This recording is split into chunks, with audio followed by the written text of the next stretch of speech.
Hello বন্ধুরা, date two love me এর episode 2 কে নিয়ে ফিরে এলাম। এই ড্রামার বাকি ভিডিওগুলোর লিঙ্ক তোমরা ডেসক্রিপশন বক্সে পেয়ে যাবে। আর আমার ভিডিও ভালো লাগলে চ্যানেলটিকে সাবস্ক্রাইব করে লাইক কমেন্ট শেয়ার অবশ্যই করে দিও।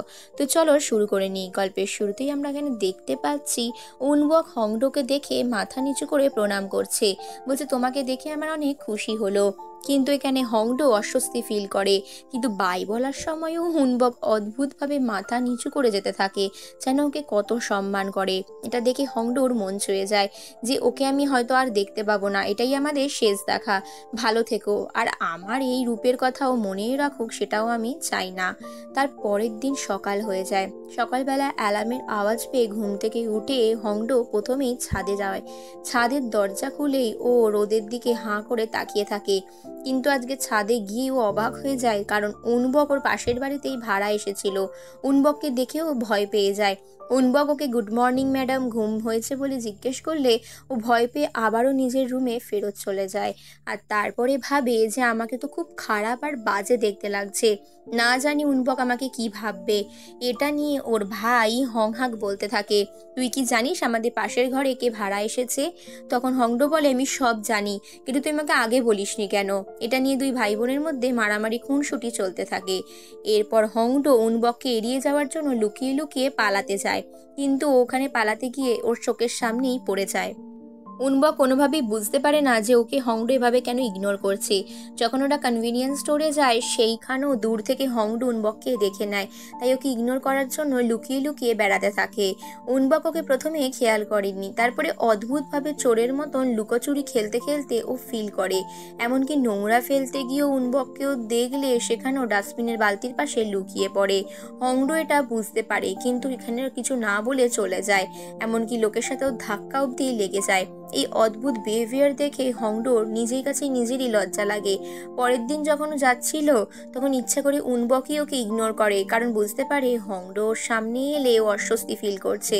তো ওটা নিয়ে ভাবতে থাকে উনবক যে আমাকে কেন এমনটা করছে।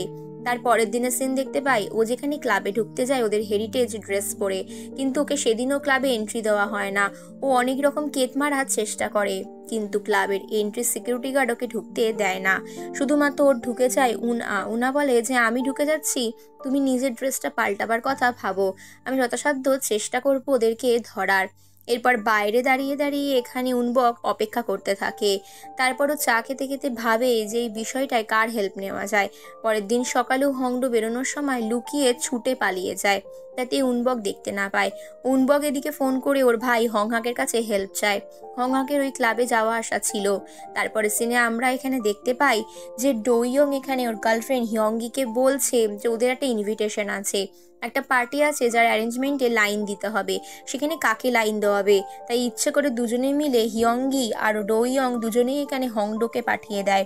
হংডো চলেও যায়, মুখের সামনে না বলতে পারে না। আর এই বটুয়া ব্যাগটা দেখেও তাকিয়ে তাকিয়ে দেখতে থাকে, কারণ এই বটুয়া ব্যাগটা হংডো বানিয়েছিল, যেটা গিফট করেছিল ডোহিয়ংকে। এরপর ওই কালচারাল হেরিটেজে গিয়ে ওরা লাইন দিতে থাকে। এদিকে এখানে চলে উনবকের মেকওভার। উনবককে আধুনিক পোশাক পরানো হয়। ও এরকম ড্রেস পরে অস্বস্তি ফিল করতে থাকে। ও বলে এরকম অদ্ভুত ড্রেস আমি কখনোই পরবো না। ও নিজেকে নিজেই আয়নায় দেখে অবাক হয়ে যায়। কিন্তু এখানে হংহাক বলে তোমাকে এই ড্রেস পরেই ক্লাবে যেতে হবে, নইলে তোমাকে কেউই ঢুকতে দেবে না। তুমি এবার ভেবে দেখো তুমি কি করতে চাও। তারপরে ওরা দুজনে মিলে শপিং সেরে অনেকগুলো ড্রেসকে চুজ করে তারপর ড্রেস পরে ওরা চলে যায়। এখানে একের পর এক ড্রেস পরতে থাকলেও তারপরে একটা মডেলের গায়ে ড্রেস ওর পছন্দ হয়। এদিকে একটা ঘটনা ঘটে, হিয়ঙ্গি আর ডোহিয়ং যখন ওই জায়গায় আসে তখন আগে থেকে এখানে সারপ্রাইজ প্ল্যান করা ছিল, তাই জন্য ওরা ঢোকার সঙ্গে সঙ্গে ওদেরকে কংগ্রেটস করা হয়।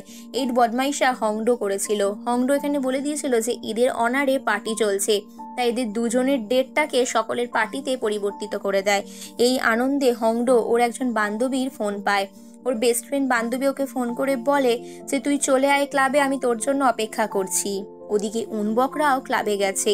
উনবক আর ওর ভাই ডোহিয়ং দুজনে মিলে ক্লাবে ভিআইপি গেট দিয়ে ঢুকে পড়ে। ক্লাবের ভিতরে সকলে নাচে ব্যস্ত ছিল। ঠিক সেই মুহূর্তে উনবক এখানে খেয়াল করে যে হংডো এখানে উদ্দাম নাচ নাচছে। হংডোর এই রূপ ও আগে কখনো দেখেনি। তাই জন্য ও যখন আবারও হংডোর সামনে যায়, এখানে হংডো ভয় পেয়ে যায়, বলে তুমি সব জায়গায় কি করে আসো। উনবককে তখন দেখেও এখান থেকে পালাবার চেষ্টা করে। এদিকে উনবক ওই চোরগুলোকে খুঁজতে থাকে, বিভিন্ন রুমে দরজা খুলে খুলে দেখে যে চোরগুলো কোথাও নেই। এরপর একটা অদ্ভুত দেখতে ভিআইপি রুমে ঢুকে যায়, যে রুমের ভেতর থেকে একটা গুপ্ত দরজা ছিল। দরজাটা উদ্ধার করে ঢোকার পরই দেখে একটা সুড়ঙ্গ পথ রয়েছে। সেই পথ দিয়ে যাওয়ার পর ওর নিজের মনের আলো দিয়ে দেখতে থাকে একজনকে বেঁধে রাখা হয়েছে। এটা তো বুঝতে পায় ও হচ্ছে সেই গাড়ির ড্রাইভার ছিল। এদিকে দেখি ডোইয়ং নিজের দিদিকে দেখতে পেয়ে লুকিয়ে পড়ে, যেখানে সিকিউরিটি গার্ড হিসেবে ঝামেলা হয়ে যায় ওই গুন্ডাগুলোর সাথে মারামারির হাত থেকে ওকে এদিকে উনা বাঁচায়। উনা বলে যে কারোর সাথে এরকম বিহেভিয়ার করা কখনোই উচিত নয়, আমি ওকে হেল্প করবো আর বাঁচাবো। কারণ উনা এখানে আগেই ডোহিয়ং এর হাতে ভিআইপির পাস দেখেছিল। ও ভেবেছিল যে ওকে ডোইয়ং কোনো না কোনোভাবে হেল্প করতে পারে। ও যখন ভেতরে চলে যায়, ডোইয়ং হঠাৎ করে নিজের দিদি হংডোর সামনে চলে আসে। এদিকে এই গুন্ডাগুলো নিজেদের রুমে ঢুকে বুঝতে পারে কেউ ওদের রুমের ভিতর ঢুকেছে।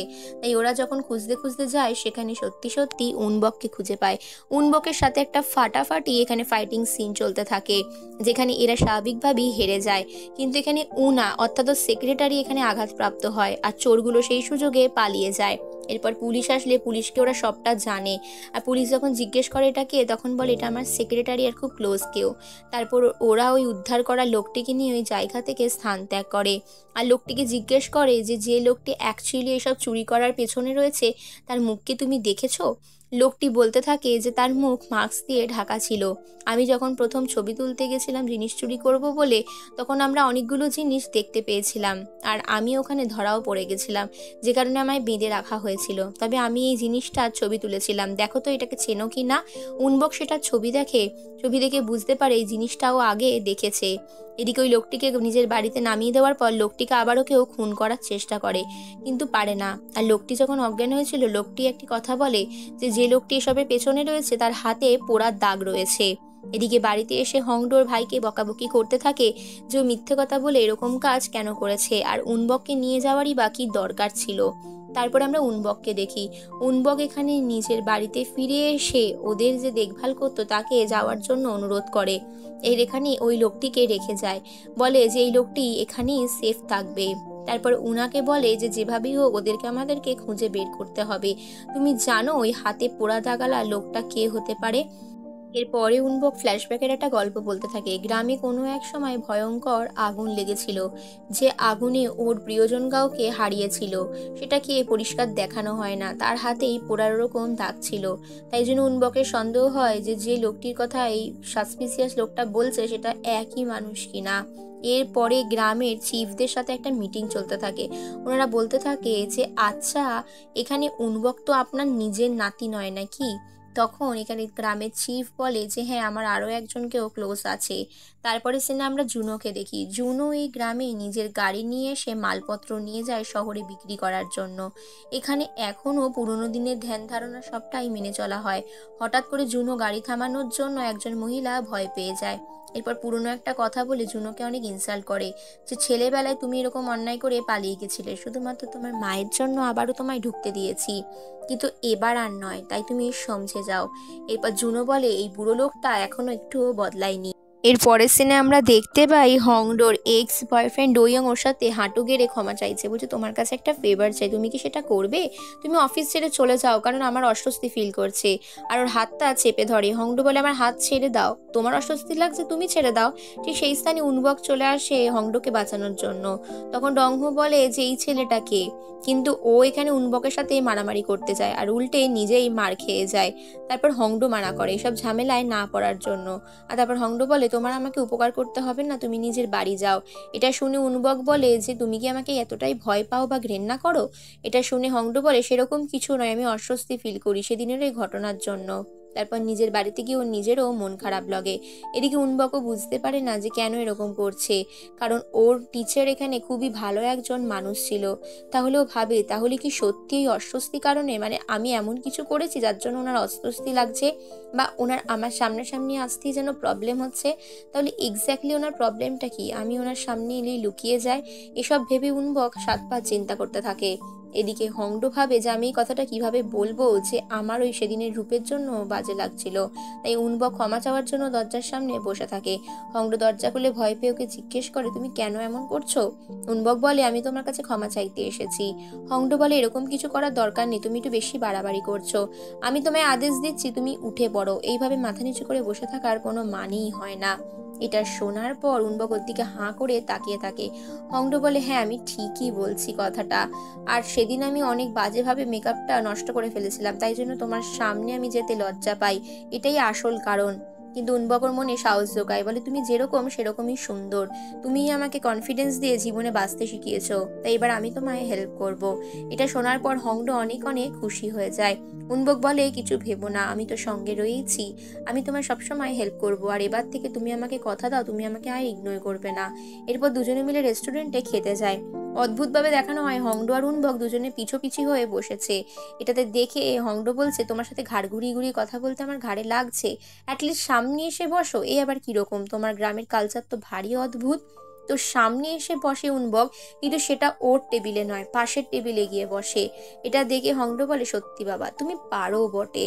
উনবক বলে, হ্যাঁ আমি এরকমই। তখন হংডো বলে, তোমাকে আগে যখন দেখেছিলাম স্টুডেন্ট, তখনের থেকে তুমি অনেক বদলে গেছো, তখন এত নিয়ম কানুন কিছুই মানতে না। একটা কথা কি জানো, আমার এই বিষয়গুলো নিয়ে তোমার জন্য চিন্তা হয়। আচ্ছা মাস্টার, তুমি হাতে কিভাবে চোট পেলে? উনবক এটা দেখি তাড়াতাড়ি করে ওর জন্য ব্যান্ডেড আনতে যায়। এটা দেখে হংডোর খুবই ভালো লাগে। হংডো মনে মনে ভাবে অনেক কেয়ারিং। উনবককে বলে, তুমি আমার পাশে হাঁটছো না কেন? আচ্ছা তোমার ফেভারিট সেলিব্রিটিকে? বিভিন্ন প্রশ্ন করে, তোমার ফেভারিট সিনেমা কি? এই কথাগুলো শুনে উনবক কোনো উত্তর দেয় না। উনবকের কাছে যখন ও নিজের পার্সোনাল ফোন নাম্বার চায়, ইভেন সেই ফোন নাম্বারটাও দেয় না, বলে আমাদের দুজনের মধ্যে একটুখানি দূরত্ব বজায় রাখা উচিত। হংডো এই বিষয়টায় অবাক হলেও কিছু করার নেই। পরের দিন সকালে দুজনেই ঘুম থেকে উঠে দুজন দুজনকে নর্মাল ভাবে গুড মর্নিং বলে। প্রথমে হংডো ভাবে আমাকে খারাপ লাগছে না তো আবারও, তাই জন্য ও ভাবে ছুটে পালিয়ে যাব কিনা। তারপরের দিন অফিসে নিজের মতন নিজে যায়। অফিসে যাওয়ার পর সেখানে একটা ঘটনা ঘটে। সেটা হচ্ছে যে বটুয়া ব্যাগটা এখানেও বানিয়ে এখানে ডোইয়ংকে গিফট করেছিল, সেটা এরকমই ব্যাগ হিয়ংগি বানিয়ে ফেমাস হয়ে গেছে। এটা দেখে হংডো রেগে যায়, বলে এই ব্যাগটা আমি ডোহিয়ংকে দিয়েছিলাম, তো ওর এখানে তো কোনোভাবে তোমাকে দিয়ে দিয়েছে। আর হিয়ংগি কারোর একটা ব্যাগ শুধু জাস্ট কপি করেছে। এটা শোনার পর অফিসের বাকি কলিগরা প্রচুর ঝগড়া করতে থাকে। আর ডোইয়ংও ছাড়বার পাত্র নয়, বলে হ্যাঁ ও আমাকে দিয়েছে, কিন্তু ওর এটা বানানো নয়, এটা অ্যাকচুয়ালি হিয়ংগির বানানো, ও তো এখানে মিথ্যা কথা বলছে। ডোইয়ং এখানে পুরোপুরি হংডোকে মিথ্যাবাদী সাজিয়ে দেয়, কারণ ও কোনোভাবেই ওর ডিজাইনার হিয়ংগি গার্লফ্রেন্ডকে ছাড়তে পারবে না। হংডো অনেক কান্নাকাটি করে, কিন্তু অফিসে কেউই বিশ্বাস করে না। তাই মন খারাপ করে ও বাসে করে বাড়ি ফিরতে থাকে। বাড়ি ফেরার সময় অঝোরে ঝমঝম করে বৃষ্টি হতে থাকে। কারণটা হয়তো ওর মনের সাথেই চলছে, যেটা অঝোরে বৃষ্টি বা ঝড়। তারপর বাস স্ট্যান্ডে নেমেও দেখে তখনও বৃষ্টি কমেনি। রাস্তায় যেতে গিয়ে একজনের সাথে ধাক্কা লেগে ওর সমস্ত জিনিস ছড়িয়ে ছিটকে পড়ে যায়। ওতে ওর মনটা আরো খারাপ লেগে যায়, মনে হচ্ছে আজকে দিনটাই যেন ওর ভালো নয়। আকাশের দিকে তাকিয়ে হঠাৎই ও ফিল করে ওখানে উনবক চলে আসে ছাতা নিয়ে, আর ওর দিকে রোম্যান্টিক ভাবে তাকিয়ে দেয়। এবার এদের দুজনের কিভাবে প্রেম হবে সেটাই হচ্ছে এই গল্পের মূল বিষয়। নেক্সট পর্বে দেখা যাক।